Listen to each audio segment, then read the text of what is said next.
গুলগুলা, মালপোৱা বা পোৱা এই তিনিবিধ একে নামৰ বিশেষ মিঠা স্নেক্স। আৰু ইমান কোমল নৰম কপাহৰ দৰে আৰু জালিদাৰী মালপোৱা কেনেকৈনো বনালোঁ, আহক ৰেচিপিটো আৰম্ভ কৰোঁ। তাৰ কাৰণে জোখমতে চেনি আৰু পানী আৰু তাত 2 চামুচ ৰেষ্ট দি মই 15 মিনিটৰ কাৰণে ঢাকি ৰাখিলোঁ।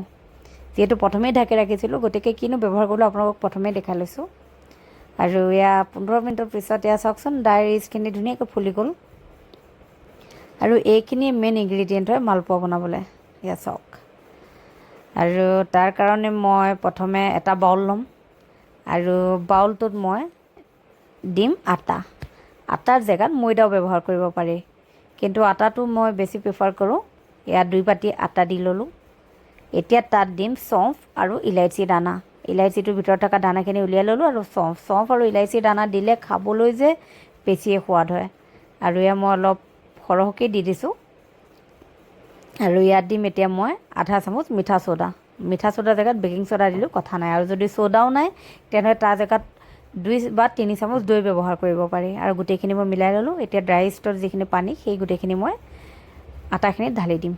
এয়া চাওকচোন, চেনিও আছিলে যে। আৰু এইখিনি ঢালি মই ধুনীয়াকৈ মিলাই ল'ম। আৰু তাত মই সঠিক মাত্ৰাত পানীও দি ল'ম। আৰু পানী দি তাক একেটা ৰোটেশ্যনতে ঘূৰাই থাকিম।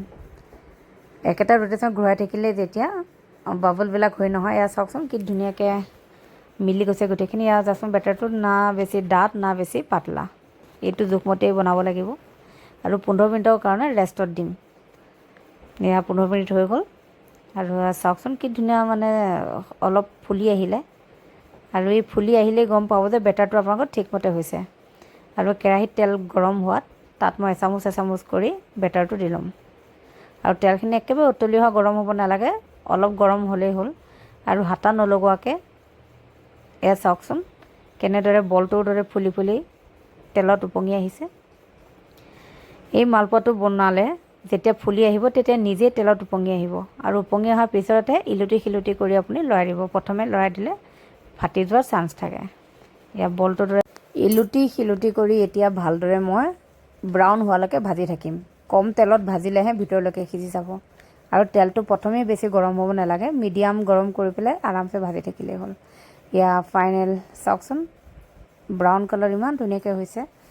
আৰু অলৰেডি মোৰ মালপোৱাখিনি ৰেডি হৈ গ'ল। আৰু এই কপাহৰ দৰে নৰম নৰম, ইমান কোমল আৰু বলটোৰ দৰে।